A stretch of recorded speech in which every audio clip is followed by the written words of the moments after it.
స్తోత్రం, యేసువా వందనం, యేసువా స్తోత్రం.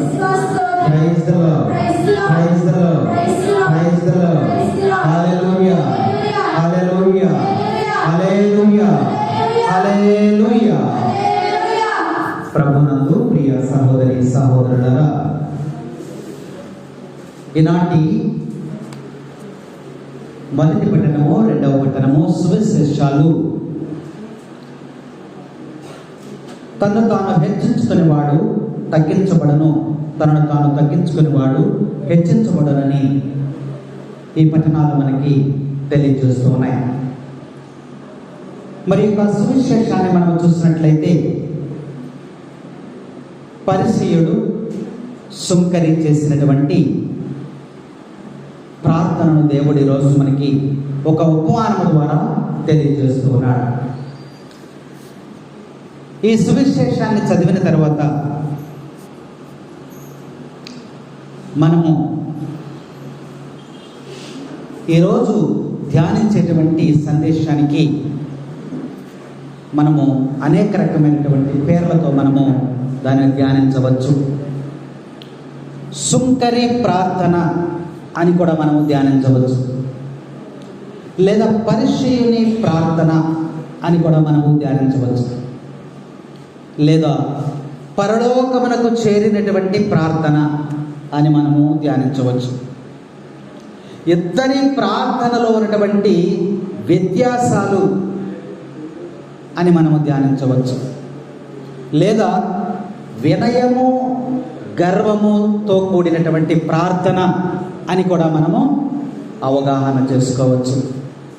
ఇంకా మనము ధ్యానించినట్లయితే దేవునికి ఇష్టమైనటువంటి ప్రార్థన అని కూడా మనము ధ్యానించవచ్చు, లేదా దేవుడు ఎవరి ప్రార్థనను ఆలకిస్తాడు అని కూడా ఈనాటి ఈ యొక్క సువిశేషాన్ని బట్టి మనము ధ్యానించవచ్చని లేఖనాలు మనకి తెలియజేస్తూ ఉన్నాయి. అయితే యేసుక్రీస్తు ప్రభువు ఈ యొక్క ఉపమానము ఎందుకు చెప్పాడు అని మనం ఆలోచన చేసినట్లయితే, కొంతమంది ఎప్పుడు కూడా గర్వముతో అహంకారముతో వెర్రవెగుతూ ఉంటారు. తాను చేసినటువంటి ఘనకార్యములను గొప్పగా చెప్పుకుంటూ ఉంటారు.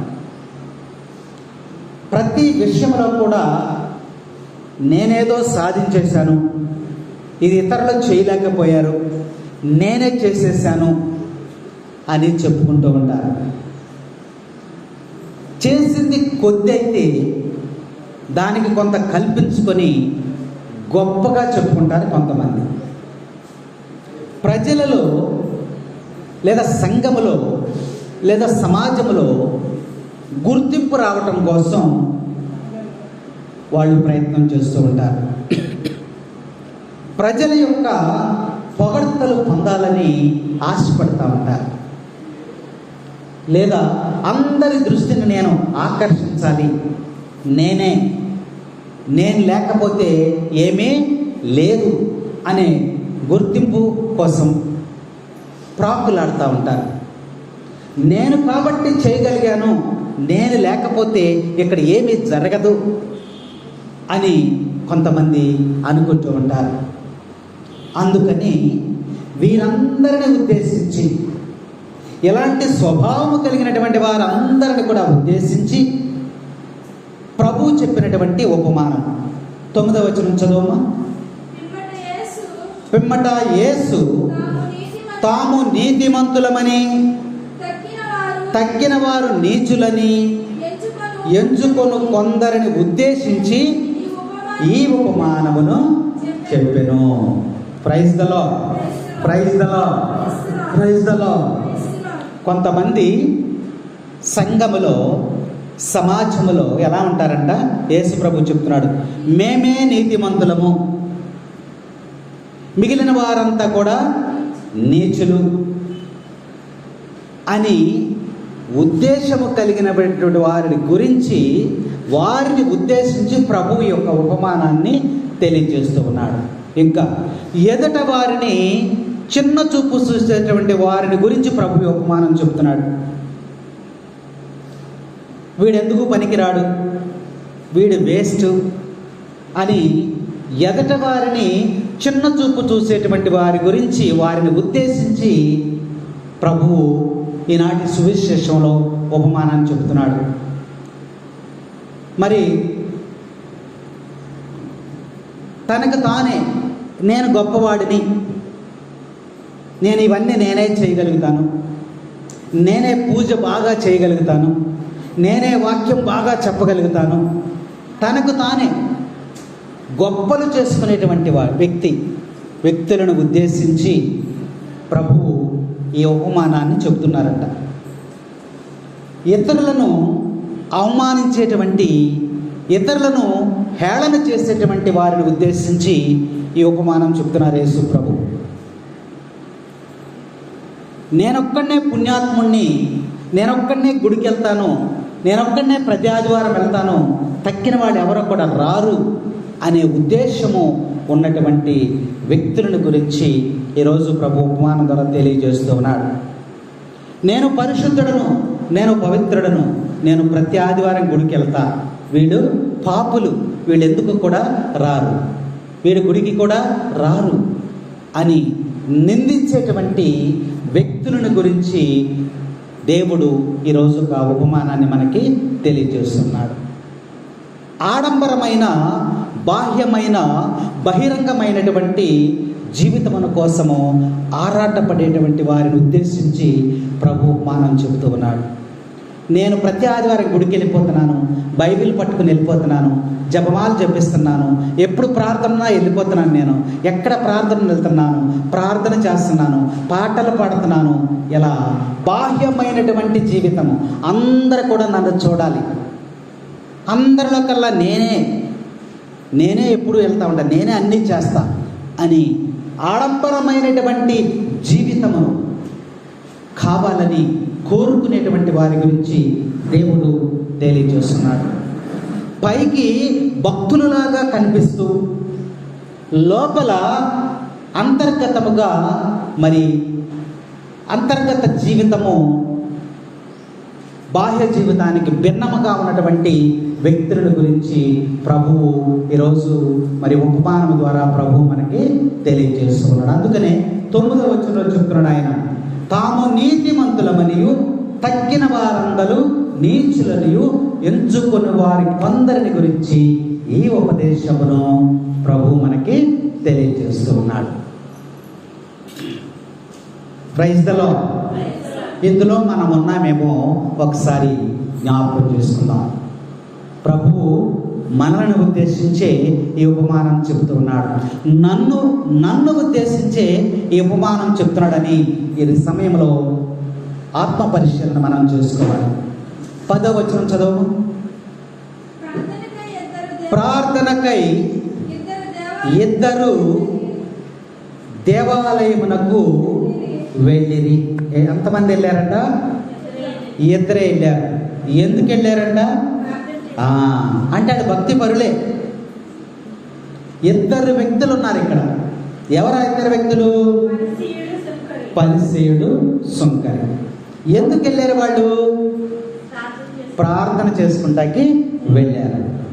2 ప్రార్థనలు ఉన్నాయి ఇక్కడ.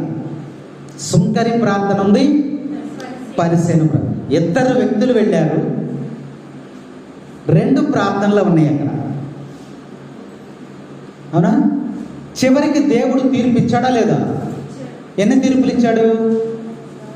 2 తీర్పులు ఇచ్చాడు. పరిసయ్యుడికి ఒక తీర్పు ఇచ్చాడు, సుంకరికి ఒక తీర్పు ఇచ్చాడు. అంటే ఇద్దరు వ్యక్తులు వెళ్ళారు, ఇద్దరు 2 ప్రార్థనలు చేశారు, దేవుడు 2 తీర్పులు ఇచ్చాడు.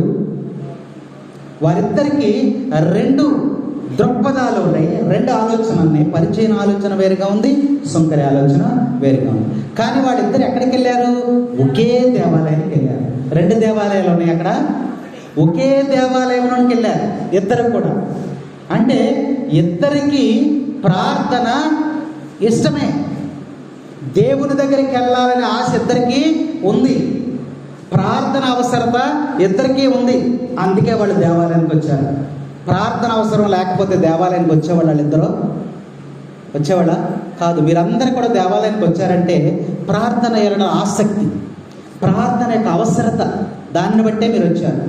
ఆ పరిసయ్యుడు సుంకరి కూడా ప్రార్థన అవసరత కలిగినటువంటి వ్యక్తులే. ప్రార్థన గురించి వారికి తెలియదు అనుకోండి, వాళ్ళు గుడికి వస్తారా? గుడికి వస్తారా? రారు. ప్రార్థన గురించి వారికి తెలిస్తేనే, ప్రార్థన అవసరతను వారు గుర్తిస్తేనే దేవాలయానికి వస్తారు. కాబట్టి వీళ్ళిద్దరూ కూడా ప్రార్థనకై దేవాలయమునకు వెళ్ళెను అని ఉంది. కాబట్టి వారికి ప్రార్థనా జీవితం కలిగినటువంటి వారే.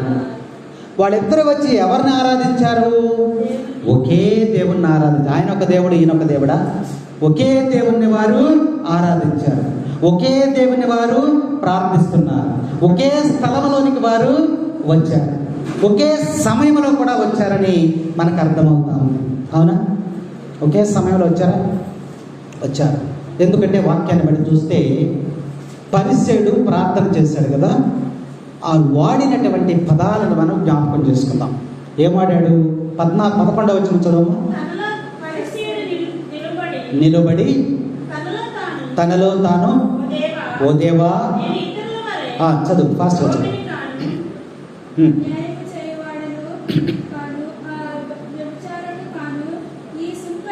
ఈ సుంకరి వంటి వాడను కాను. ఏమన్నాడు?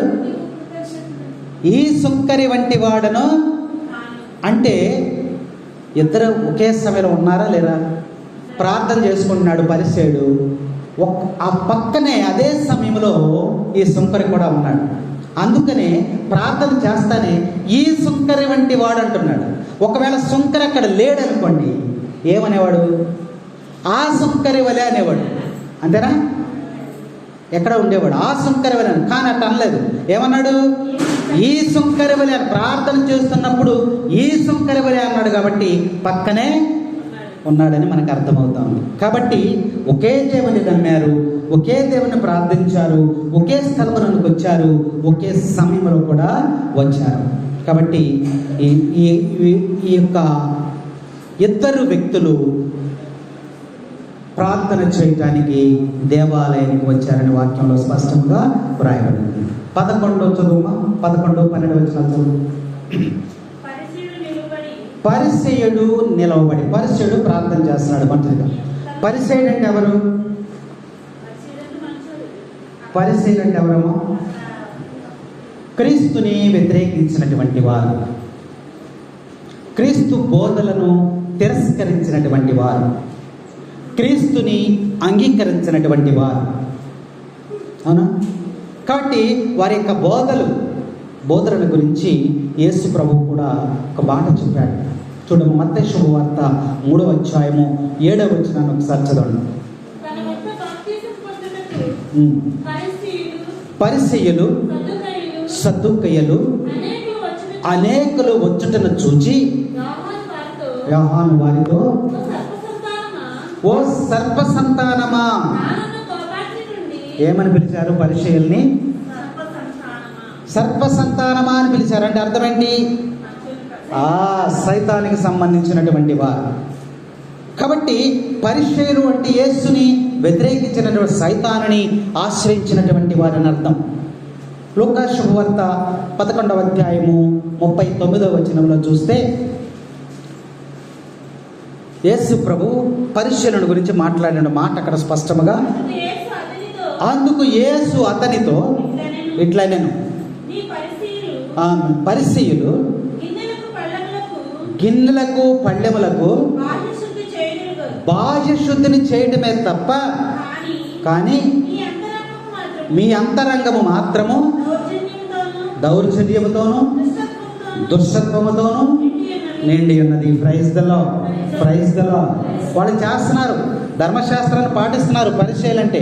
కానీ వారు ఎలా ఉన్నారంట మనుషులు? వాళ్ళు పళ్ళెమును, గిన్నెను పైన మాత్రమే శుభ్రం చేస్తున్నారు, లోపలంతా కూడా దుష్టత్వమే, దౌర్జన్యము, దుష్టత్వం, దుర్మార్గం ఉంది లోపలంతా కూడా.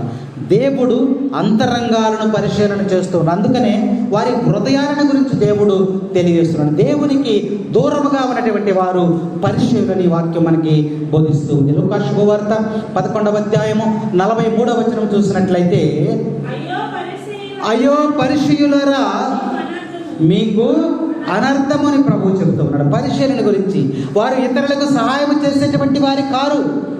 ధర్మశాస్త్రాన్ని అయితే పాటిస్తున్నారు కానీ ఇతరులకు సహాయం చేసేటువంటి వారు కారు.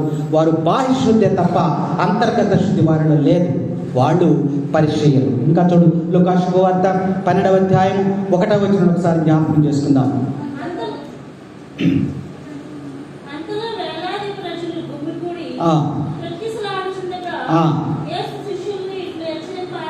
యేసు శిష్యులను హెచ్చరింప ప్రారంభించను. పరిసయ్యులు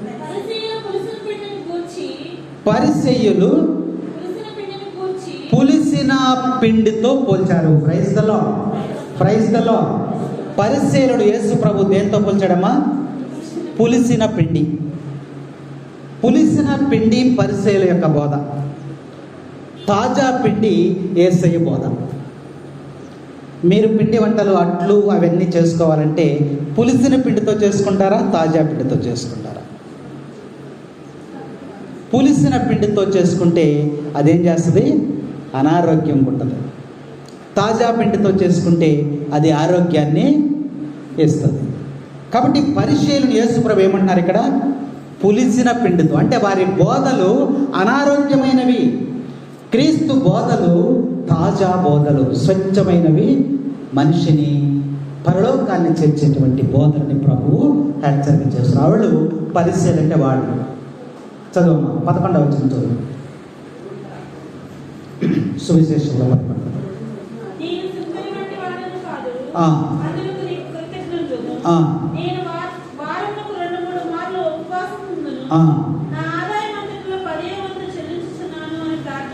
ప్రార్థించాడు. పరిసయ్యుడు చేసినటువంటి ప్రార్థన 11, 12 వచనాల్లో స్పష్టంగా దేవుడు మనకు తెలియజేస్తున్నాడు. ఏం చేశాడో చూద్దాం. పరిసయ్యుడు చేసినటువంటి ప్రార్థనలో కొన్ని అంశాలు ఉన్నాయి అక్కడ. మొదటిది ఏంటంటే తనలో తాను ఏం చేశాడు? తనలో తానే చెప్పుకుంటున్నాడు, చేసుకుంటున్నాడు ప్రార్థన. తర్వాత ఏమన్నాడు? ఇతరుల వలె లోబిని కాను. తర్వాత ఏమన్నాడు? అన్యాయము చేయవాడను కాను, వ్యభిచారిని కాను, ఈ సుంకరి వంటి వాడను కాను,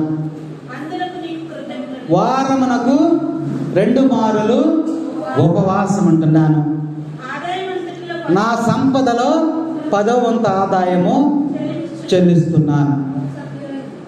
ఇందులో తప్పేమన్నా ఉందా?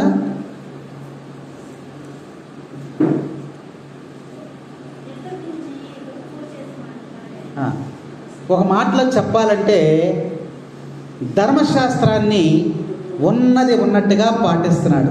అతనిలో తప్పేమీ కనబడతలా.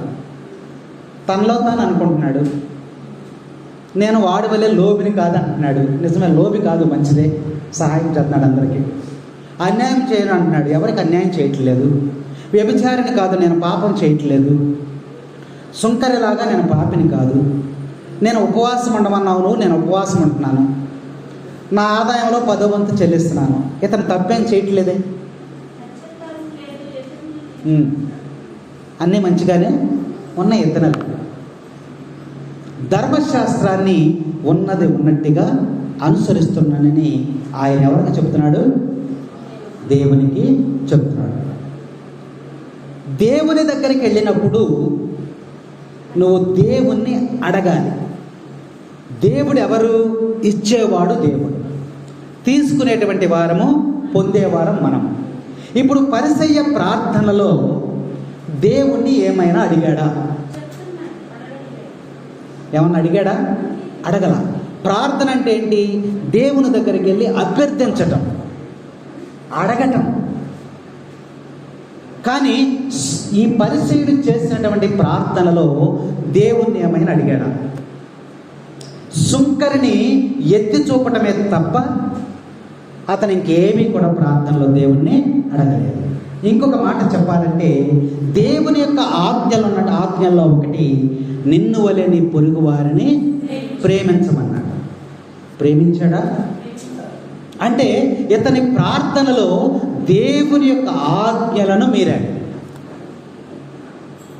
ఆడనుకుంటున్నాడు, నేను గొప్పగా చేసిన పనులని దేవునికి నేను చెప్పుకుంటున్నాను, దేవుడు చేయమన్న పనులే నేను చేశాను అని గొప్పగా చెప్పుకుంటున్నాడు. కానీ దేవుని యొక్క ఆజ్ఞ మీరాను అన్న సంగతి పరిసయుడు గుర్తించటం లేదు. మన పరిస్థితిని కూడా జ్ఞాపకం చేసుకోండి. ప్రార్థన అంటే అభ్యర్థించటం, దేవాలయానికి వచ్చి మోకరించి దేవుణ్ణి అడగటం, మనకేం కావాలో మనం అడగటం, పశ్చాత్తాపడి తప్పును ఒప్పుకొని ఏం కావాలో మనము అడగటం. అంతేగాని గొప్పలు చెప్పుకోవడం కాదు. రేపు మరియ తల్లి పండుగ జరుగుతుంది, లైటింగ్ నేనే వేయించా, భోజనాలు నేనే పెట్టించా. ఈ ప్రార్థన ఎవరి ప్రార్థన? పరిసయ్యుని ప్రార్థన. దానివల్ల నీకు ఏమి ఉపయోగమో లేదు. అందుకనే చెప్తున్నాడు. కాబట్టి తను చేసిన ప్రార్థనలో తప్పేమీ లేకపోయినప్పటికీ కూడా, పరిసయ్యుడు మంచోడుగానే ఉన్నప్పటికీ కూడా అతని ప్రార్థన దేవుడు అంగీకరించలేదు. అంటే తను చేసిన పనులను బట్టి అతనిలో ఏ దోషము లేదని మనకు తెలుస్తుంది. అయినా దేవుడు అతని ప్రార్థనను అంగీకరించలేదు. ఇంకొక వ్యక్తిని మనం జ్ఞాపకం చేసుకున్నాం ఇదే సమయంలో, ధనవంతుడు లాజరు. ధనవంతుడు ఏమన్నా తప్పు చేశాడా? చేయలా. ఉన్నదాన్ని తిన్నాడు, తాగాడు, సుఖించాడు. అతనేమి పాపం చేయలేదు, విరోధం చేయలేదు, వ్యభిచారం చేయలేదు, అన్యాయం చేయలేదు, ఎవరిని హింసించలేదు, బాధించలేదు, ఎవరిని కూడా ఏమి చేయలేదు. తనకున్నదేదో తిన్నాడు. ఓ నా ప్రాణమా, తినుము, తాగుము, సుఖించుము అని తనకు తానే చేసుకున్నాడు అన్నీ కూడా. కానీ దేవుడు అతను పరలోకంలో తీసుకెళ్ళాడా? తీసుకెళ్ళా. అష్ట కష్టాలు పడినటువంటి లాజరుని అతను తీసుకుని వెళ్ళాడు. అవునా? తన కంటి ముందు కనిపిస్తున్నటువంటి ఆ యొక్క లాజరుకి కనీసం ఆకలి తీర్చలేదు, ఆ వస్త్రాన్ని కూడా ఇవ్వలేదు, ఆదరించలేదు, పలకరించలేదు, మాట్లాడలేదు. అందుకని ధనవంతుడు ఎక్కడికి వెళ్ళాడు? నరకంలోనికి వెళ్ళాడు. అలాగే పరిసయ్యుడు కూడా మంచివాడే, తను చేస్తున్న పనులన్నీ కూడా మంచి. కానీ దేవుడు అతని ప్రార్థనను ఆలకించలేదు. ఎందుకు అంగీకరించలేదు అని మనం ఆలోచన చేస్తే, తనను తాను నీతిమంతునిగా ఎంచుకున్నాడు. నేను నీతిమంతుడిని. ప్రభు ఏమంటున్నాడు? నీతిమంతుడు ఒక్కడను లేడని ప్రభు చెప్తూ ఉంటే, నేను నీతిమంతుణ్ణి, తక్కిన వారంతా కూడా పాపులు అని తనకు తాను ఈ సుంకరి వంటి వాడను కాను అంటే, సుంకరి పాపని, వీడు పరిశుద్ధుడని ప్రభు దగ్గర చెప్పుకుంటున్నాడు. తనకి తానే తీర్పు చేసేసుకుంటున్నాడు. నేను నీతిమంతుణ్ణి, సర్టిఫికెట్ నేనే ఇచ్చేసుకుంటున్నా. నాకు సర్టిఫికెట్ ఎవరు ఇవ్వాలి? నీకు సర్టిఫికెట్ ఎవరు ఇవ్వాలి? నేను ఇవ్వాలి. ఈ అమ్మాయి చాలా మంచిది, ఈ అబ్బాయి చాలా మంచోడు అని నేను ఇవ్వాలి, లేదా గురువు ఇవ్వాలి, లేదా సంఘం ఇవ్వాలి, లేదా అక్కడ ఉన్న పెద్దలు ఇవ్వాలి. నీకు నువ్వే నేను మంచోడిని, నేను నీతిమంతుడిని, నేను పరిశుద్ధుడిని, నేను ప్రార్థనాపరుణ్ణి, నేను విశ్వాసిని అని నీకు నువ్వే చెప్పేసుకుంటే అది సర్టిఫికెట్కి వాల్యూ ఉంటుందా? ఉండదు. లూకా శుభవార్త 6వ అధ్యాయము 37వ వచనం ఒకసారి చదువుకున్నాం. లూకా శుభవార్త, పరులను గూర్చి మీరు తీర్పు చేయకుడు. చాలు, ప్రైజ్ ది లార్డ్. తీర్పు చేసేటువంటి హక్కు మనకుందా? తీర్పు ఎవరు చేయాలి? దేవుడు చేయాలి. కానీ పరిసయ్యుడు ప్రార్థనలో నేను నీతిమంతుడను, ఈ సుంకరి వంటి వాడను కాదు అని తనకు తానే తీర్పు చెప్పేసుకుంటున్నాడు. పైగా ఇతరులను కించపరుస్తూ అవమానిస్తూ ఉన్నాడు. దేవునికి స్తుతించే బదులు తనను తాను పొగుడుకుంటున్నాడు. మన ప్రార్థన ఎలా ఉంది? మనం కూడా దేవాలయానికి వచ్చి ప్రార్థన చేస్తున్నాం కదా, ఎలా ఉంది? 2 వ్యక్తులు దేవాలయానికి వచ్చారంట ప్రార్థన చేసుకుంటాను. పక్క ఇళ్ళే, పక్కనున్న ఇళ్ళే. వీడు ప్రార్థన చేస్తున్నాడు, వీడు ప్రార్థన చేస్తున్నాడు, దేవాలయంలోకి వచ్చి ప్రార్థన చేస్తున్నాడు. ప్రార్థన చేసుకుంటే దేవుడు ఈయనకేమి ఇచ్చాడు? ఇల్లు ఇచ్చాడు, కారు ఇచ్చాడు, బంగళ ఇచ్చాడు, కోరుకున్న దాన్ని బట్టి అన్నీ ఇస్తున్నాడు. అసూయ పుట్టేసింది. అసూయుడు వీడు కూడా ప్రార్థన చేస్తున్నాడు. చేసి వీడిని చూసి వీడు అసూయ పడుతున్నాడని ఈ గొప్పగా వచ్చినటువంటి వ్యక్తి మళ్ళీ వెళ్ళి ప్రార్థన చేసి, అయ్యా నాకు ఒక కన్ను తీసేయ్యా అని ప్రార్థన చేశాడు. ఏమని చేశాడు? ఈ అసూయపరుడు అతను చూసి వెళ్ళి ప్రార్థన చేసుకున్నాడు. ఏదో అడుగుంటాడు, దేవుడు అతనికి ఇచ్చేస్తున్నాడు, నేను కూడా వెళ్ళి ప్రార్థన చేసుకుంటాను అని చెప్పి వెళ్ళి అతను ఏదైతే అడిగాడో దానికి రెట్టింపు నాకు ఇయ్యా అన్నాడు. నాకు రెట్టింపు అయ్యాడు. దేవుడు ఇద్దరికి కూడా ఏం చేశాడు? ప్రార్థనలు ఇచ్చాడు. వాడికి ఒక కన్ను తీసాడు, దానికి రెట్టింపు అన్నాడు, వీడికి 2 కళ్ళు తీసేశాడు. ప్రార్థనలో స్వార్థం, ప్రార్థనలో అసూయ, ప్రార్థనలో కుళ్ళు, ప్రార్థనలో ఆధిక్యత, ప్రార్థనలో గర్వం, ప్రార్థనలో అహంకారం. దేవుడు నీ ప్రార్థన ఆలకించడు. పరిశ్రమ చేసిందని తనను తాను గొప్పగా చేసుకుంటున్నాడు. ఇతరుల లోపాలను ఎత్తి చూపిస్తున్నాడు. ఎదుటి వ్యక్తికి తీర్పు చేస్తున్నాడు.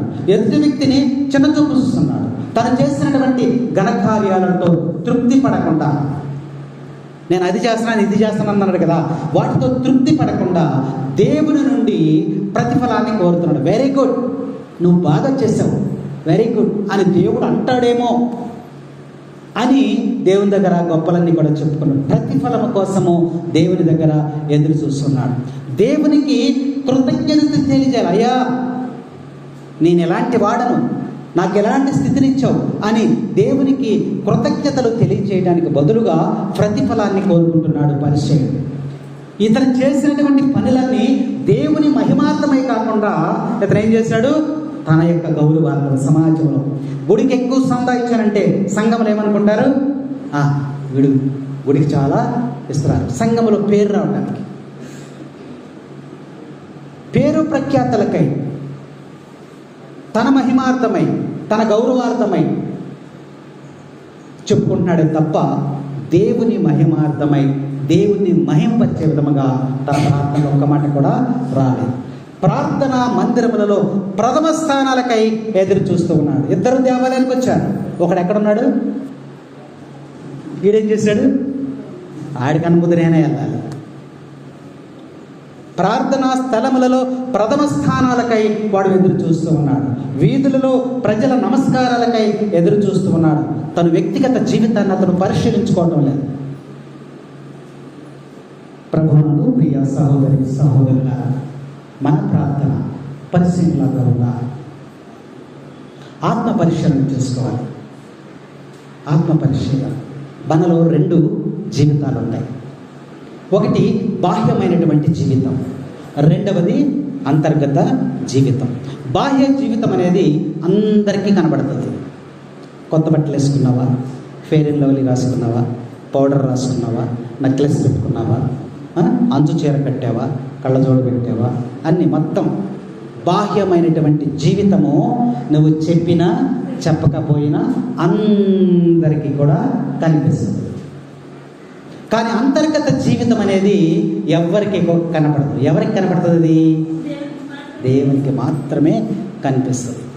కాబట్టి ఈ సంఘము, ఈ సమాజము బాహ్యమైనటువంటి జీవితము కోసమే ఆరాటపడుతుంది తప్ప ఆత్మీయమైనటువంటి జీవితం కోసము ఏ మానవుడు కూడా ప్రయాసపడుతున్నది. ప్రయత్నం చేస్తున్నాడే కానీ దాన్ని పొందలేకపోతూ ఉన్న వాక్యం మనకి తెలియజేస్తాము. అందుకని వ్యక్తిగత జీవితాన్ని పరిశీలన చేసుకోవాలి.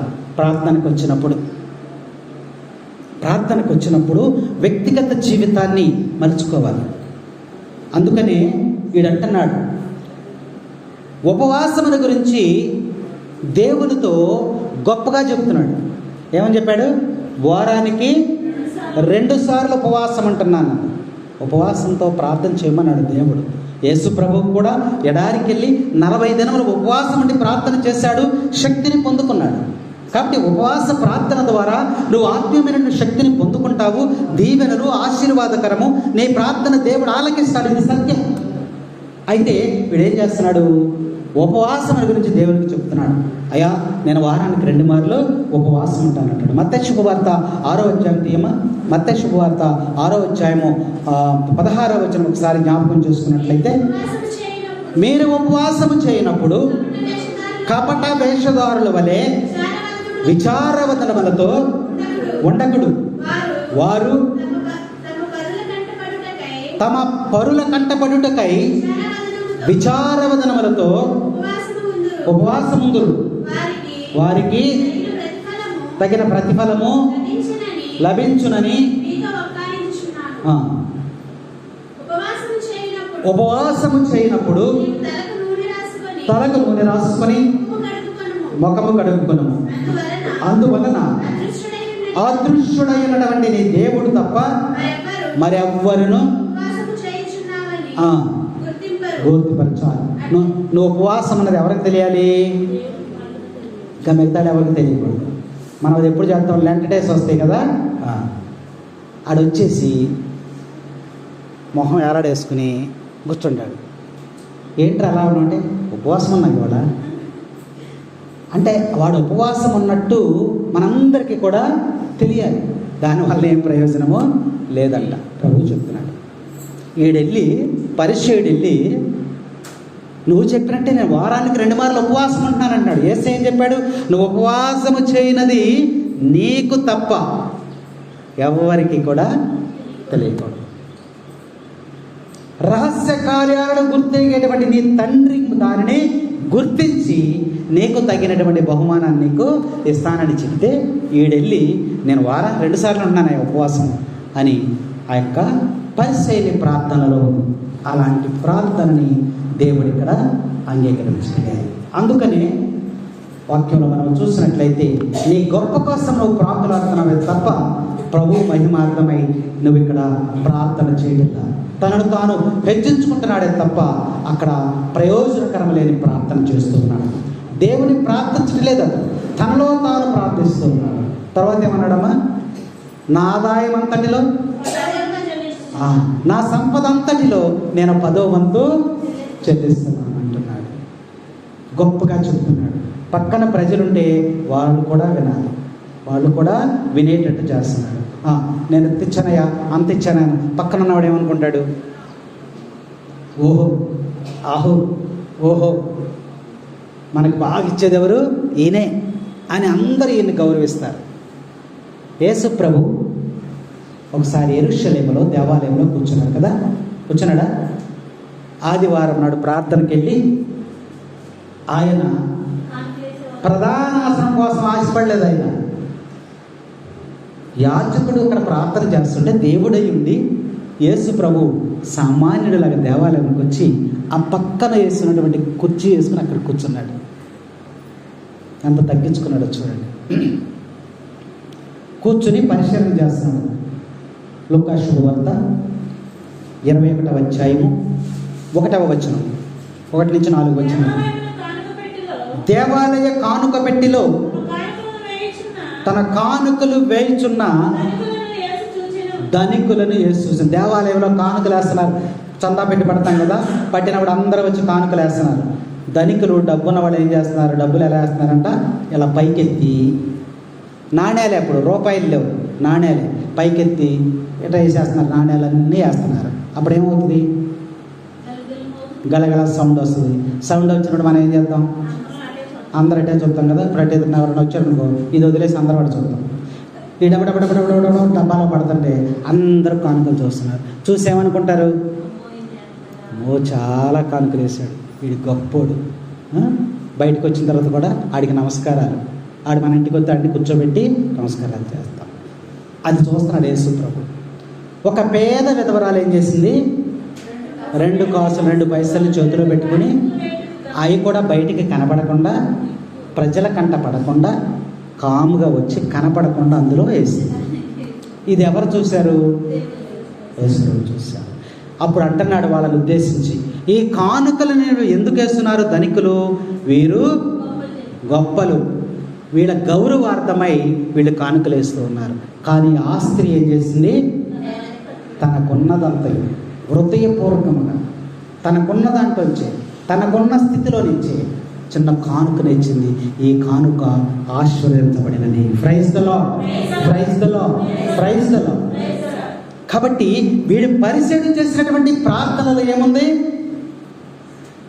నేను ఇస్తున్నానయ్యా, నీకు 10% నేను ఇచ్చేస్తున్నాను, నాకు సంపదలు ఇచ్చావు కదా, అందులో నీ వంతు నీకు ఇచ్చేస్తున్నాను. గర్వము, అహంకారంతో కూడినటువంటి ప్రార్థన, తన మహిమార్థమై తన గొప్ప కోసం చేసేటువంటి ప్రార్థన. మలాకీ గ్రంథము 3వ అధ్యాయం 10వ వచనం ఒకసారి జ్ఞాపకం చేసుకుందాం. మలాకీ గ్రంథము, మీరు మీ 10వ పాలును సంపూర్తిగా దేవాలయమునకు కొనిరండు, అప్పుడు దేవాలయమున సమృద్ధిగా భోజనము లభించును. మీరు పరీక్షించి చూడవచ్చును, నేను ఆకాశ ద్వారములు విప్పి ఆశీర్వాదములెల్లా సమృద్ధిగా నేను కురిపించును. లేదో మీరు దేవుడు చెప్పాడు చూడండి, మీరు కానుకలు సమర్పించండి. దేవాలయానికి మీరు దేవాలయంలో కానుకలు సమర్పించండి. దానివల్ల ఏం జరుగుతుందంట? మీకు సమృద్ధిగా భోజనం లభిస్తుంది. తర్వాత ఒకవేళ మీకు సందేహం ఉన్నట్లయితే, ఎందుకులే కానుకలు ఇవన్నీ ఎందుకులే, ఎందుకు అనవసరం వేస్ట్గా అని నువ్వు అనుకుంటే, పరీక్షించు చూడు నన్ను అన్నాడు యేసుప్రభు. ఏంటా పరీక్ష? కానుకలను నువ్వు వేసి చూడు, ఆకాశ ద్వారములు విప్పి నువ్వు పట్టజాలనంత విస్తారముగా నిన్ను నేను ఆశీర్వదించదను, నన్ను పరీక్షించు చూడని ప్రభువు చెప్తా ఉన్నాడు. ఇచ్చి అడగాలి. కానుకలు ఇచ్చిన తర్వాత అడిగితే ఆయన ఆకాశం విప్పుతాడంట, ఆకాశంలో ఆశీర్వాదాలు కుమ్మరించబడతాయంట. రేపటి నుంచి వర్షం అంట. బంగాళాఖాతంలో వాయుగుండం మొదలైంది. 26 ఇవాళ సాయంత్రానికి బలపడుతుంది. 27, 28, 29 ఈ 3 రోజులు కూడా భయంకరమైనటువంటి కొండ తెరపు లేకుండా వర్షాలు పడతాయంట ప్రకటిస్తున్నారు. విశాఖపట్నం నుంచి తిరుపతి వరకు కూడా తీర ప్రాంతం మొత్తం కూడా భారీ వర్షాలంట. ఎవరన్నా ఆపగలరా? ప్రకృతిని దేవుడు కల్పించడాన్ని ఎవరు కూడా మనము ఆపలేము. అందుకని ఆయన అంటున్నాడు, నాకు కానుకను ఇచ్చి చూడు, నా వంతు నాకు ఇచ్చి చూడు, పరీక్ష చేయి నన్ను. ఆకాశమును తెరిచి విస్తారమైన ఆశీర్వాదాలు ఆకాశం నుంచి వర్షంలాగా కురిపిస్తాడట. దాన్ని ఎవరొకడిక ఆపలేరు. మరి ఈడేం చేస్తున్నాడు? నేను ఇస్తున్నాను చూడు, 10 మంది నీకు ఇస్తున్నాను చూడు అని చెప్పి గర్వంతో కూడినటువంటి ప్రార్థనలు చేస్తున్నాడు. కాబట్టి వాక్యాన్ని బట్టి చూస్తే మనం ఇచ్చినటువంటి ప్రతి కానుకను కూడా దేవుడు అంగీకరించాడు. ఈయన 10వ వంతు ఇచ్చాడు, అంగీకరించాడే దేవుడు. ఒకసారి కయ్యూన్ని ఆబేల్ని జ్ఞాపకం చేసుకోండి. కయ్యూను ఆది కాండంలో ఉంది కదా, ఆది కాండం 4వ అధ్యాయము 3, 7 వచనాలు చూసినట్లయితే 3 నుంచి అక్కడ ఏం జరిగింది? కయ్యూను ఆబేలు కానుకలు ఇచ్చారు. ఇద్దరు కానుకలు ఇచ్చారు. ఇద్దరు దేవాలయానికి వచ్చారు. ఇద్దరు దేవుని దగ్గరికి వచ్చారు. ఒకే దేవుని దగ్గరికి వచ్చారు. ఇద్దరు కానుకలు ఇచ్చారు. ఇద్దరు మొక్కుకున్నారు. ఎవరి కానుకను అంగీకరించాడు? ఆబేలు కానుకను అంగీకరించాడు. మరి ఎందుకని? నువ్వు కానుక ఇచ్చినంత మాత్రాన దేవుడు నీ కానుకను అంగీకరించడు. ఎలా ఇవ్వాలి? హృదయపూర్వకంగా ఇవ్వాలి, మంచి హృదయంతో ఇవ్వాలి. పరిశేడులాగా మనం చేసినటువంటి ప్రార్థన కానీ, కానుకను కానీ, ఉపవాసాన్ని కానీ దేవుడు లక్ష్య పెట్టడం లేదని ఈరోజు పరిశేని ప్రార్థన మనకి తెలియజేస్తా ఉంది. కాబట్టి పరిశేని యొక్క ప్రార్థన ఎలా ఉందంటే ఒక ప్రదర్శనలాగా ఉంది. అందరూ చూస్తున్నారు కాబట్టి గొప్పగా ప్రదర్శనలాగా ఉంది. చుట్టూ జనం ఉంటే ఒక వ్యక్తిని ప్రార్థన చేయమని అనుకోండి, ఒక్కడే ఉంటే ఆ ప్రార్థన వేరుగా ఉంటుంది. 10 మంది ఉన్నారంటే ఆ ప్రార్థన వేరుగా ఉంటుంది. సరే, ప్రార్థన కూడా ఆ యొక్క స్థితిని బట్టి మారిపోతూ ఉంటుంది. కాబట్టి వాక్యంలో మనం చూస్తే వీడు ఎలా ప్రార్థన చేశాడమ్మా? పీఠము దగ్గరికి వెళ్ళిపోయాడు, దేవాలయంలోనికి వెళ్ళిపోయాడు, డైరెక్ట్గా దేవుని దగ్గరికి వెళ్ళిపోయాడు. పీఠం దగ్గరికి వెళ్ళిపోయి నిలబడి ప్రార్థన చేస్తున్నాడు. మత్తయి శుభవార్త 6వ అధ్యాయం 6వ వచనంలో దేవుడు ఏం చెప్తున్నాడు?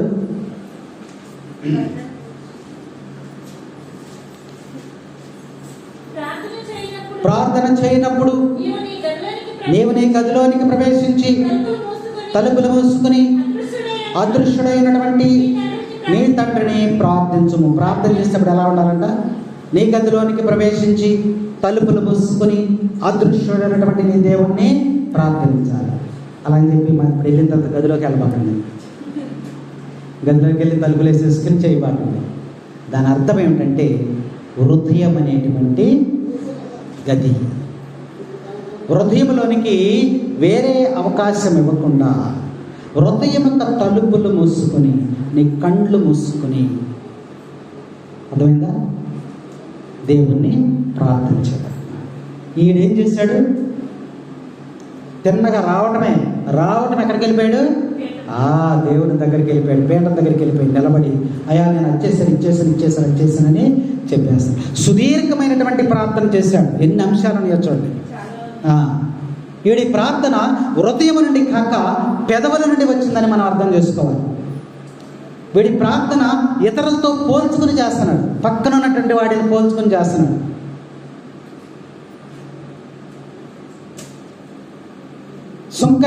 సుంకరిని చూశాడు, చూసి పరిసేడి రకంగా ప్రార్థన చేస్తూ ఉన్నాడు. సుంకరి వంటి వాడని కాదు, అంటే సుంకరి కన్నా నేను గొప్పవాడిని, వీడికన్నా నేను గొప్పవాడిని అంటే ప్రార్థన చేసేటువంటి సమయంలో వీడు సుంకరి కనబడ్డాడు కాబట్టి ఈ సుంకరి లాంటి వాడను కాదు అని ప్రార్థన చేశాడు. వీడికన్నా గొప్ప